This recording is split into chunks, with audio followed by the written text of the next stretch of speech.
So I want to talk about the Left Ankle Mermaid song and show you my puppy speaking. So right here, you hear him say, "Where is she?" Where is she? And how'd you do that?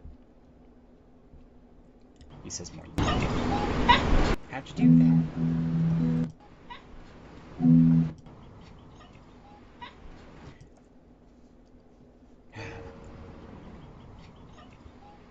Very cute.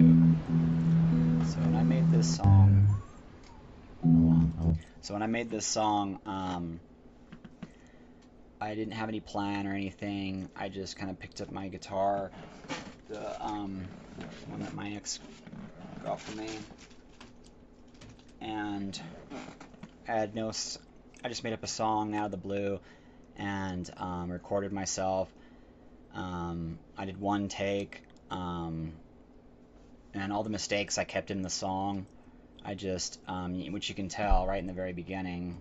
I want the mermaids to see you out there. I want that one. Right there. See, I just left it, and I think it just gives it character. I think it just sounds good, because of the way I did it.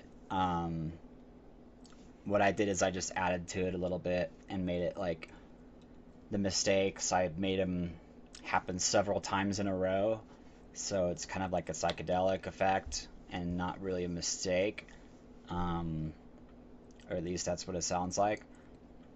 But yeah, I had no idea what I was doing. But the left ankle mermaid, the idea of that is it has to do with a series of short stories that I'm writing. They're fictional stories about like Stone Age school and stuff like that. And there was a process of getting their rings removed that the children would have for like an arranged marriage. And as they're going through the school, they're being teased to go through the school. And there's like a lineup for every woman. And there's a process of getting the rings removed from the men. And one of the steps would be getting things out of the water, like a pearl for her, or fishing, clams, stuff like that. So that was one of the steps, and it was basically to see how much the person could get, you know. The ideal things, the ideal goal is like a pearl or something like that, but they basically, going one at a time out there, and then a mermaid would come, and they would use that step to like tease them, because they would show her naked, but she would be up on the rock and they couldn't get to her, but they could take turns with the fish oil and have like a moment alone with the one that they want the most. I mean, I guess she doesn't really have to be there with the fish oil, but it was while they were during the step of having the fish oil that she would appear like that. And they did that on purpose in my story so that the kids don't play with each other, and they wait patiently, and they're actually teased and doing it, making them think it's gonna be worth it, because the reward for the best worker and the one that does the best is getting a woman.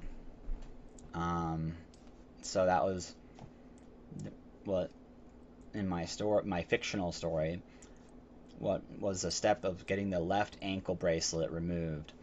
And it was basically just a twig that was glued around, and there was you'd start the neck, and then left ankle, then the right hand, then the right foot, and then the left hand.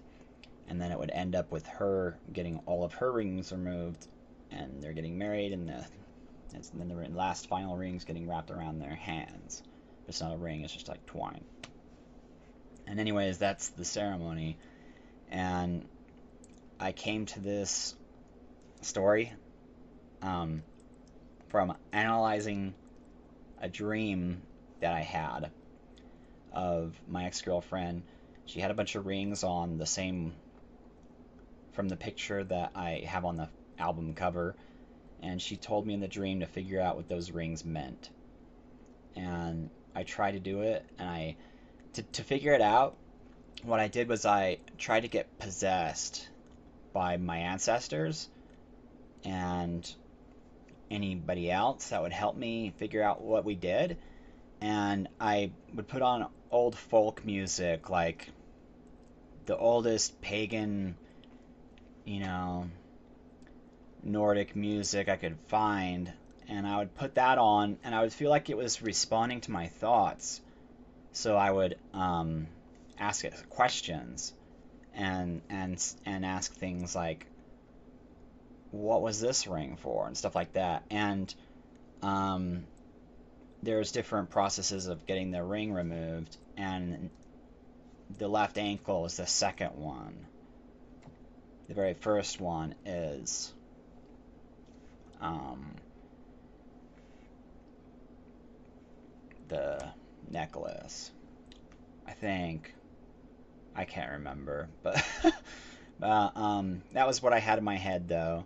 I had no plan when I made this album, and I really like this album.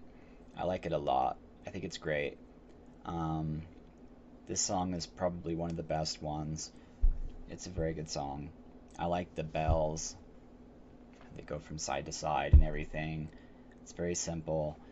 It only took me a couple days to make this album, maybe a few days.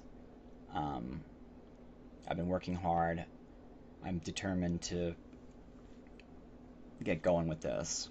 I I want to be known for making music, and I want to help out the animals and stuff. So what I'm trying to do is create a new type of music called flow, and that's music that's assisted by the animals and created for the animals. And some songs they actually write the whole thing. They'll land on the power lines to let me know what notes to play on my guitar and stuff like that. But this one I flew with my puppy. So when I say that, I mean that. But there are a lot of other songs, a lot of other animals that talk in my songs. So I think it's pretty fun to do. I feel like I'm doing something that's good for the animals and stuff, you know. I have a lot of good messages. I'm going to make all the characters about animals, even though I'm going to be targeting real people. And the animals will have all their same problems and everything. And I'll be trying to help out real people and time it in a way that it's about a person, but their identity will be kept secret. And for the public, it's an animal. So that's what it will be. It'll be kind of like how Egypt did it. But I'm really excited about this. I really love this story of everything that I think the story is just going to be extremely interesting regarding me and my ex-girlfriend and what I had discovered with her because of the proof that I have that we were connecting to each other outside of space and time. Like we were connecting to each other before we met. And through the other side of pictures and videos and just like I have scientific proof that she's aware of everything I'm doing when she's not around on the other side of a picture or a video. It's really weird. But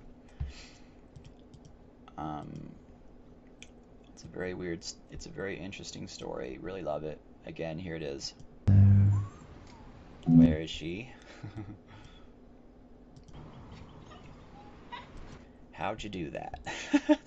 The puppy, I didn't even expect the puppy to talk, really. I was just recording and the puppy did it. So I'm very thankful that the puppy was talking. That's my dog. He talks a lot. I have some other videos of him, but that's the only one that really has the proof of him talking. But he talks a lot. He talks all day, but you can't hear him technically. He's breathing. He usually breathes. Like, okay, go.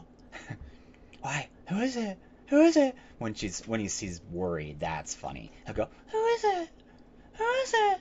Like he knows how to say everything that a person can say. Like it's just like talking to a person, honestly.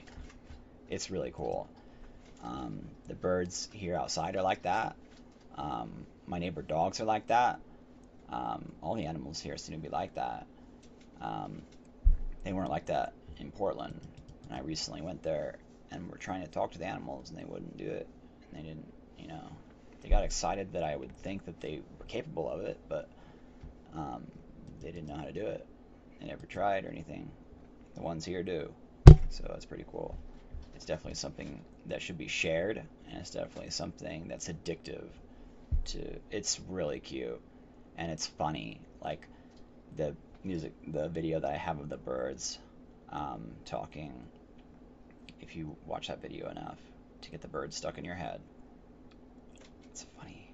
I'm doing you a huge favor by putting their voices into my songs because as you're listening to my music and when you get to know my songs, you'll get to know those little voices in the background from the birds and stuff. It's hilarious, and you'll really love that and appreciate what I'm doing for you. Anyways, I hope you purchase this album. The CD will be here sometime near the end of June, and I'll be selling that. Very excited about it. Thank you.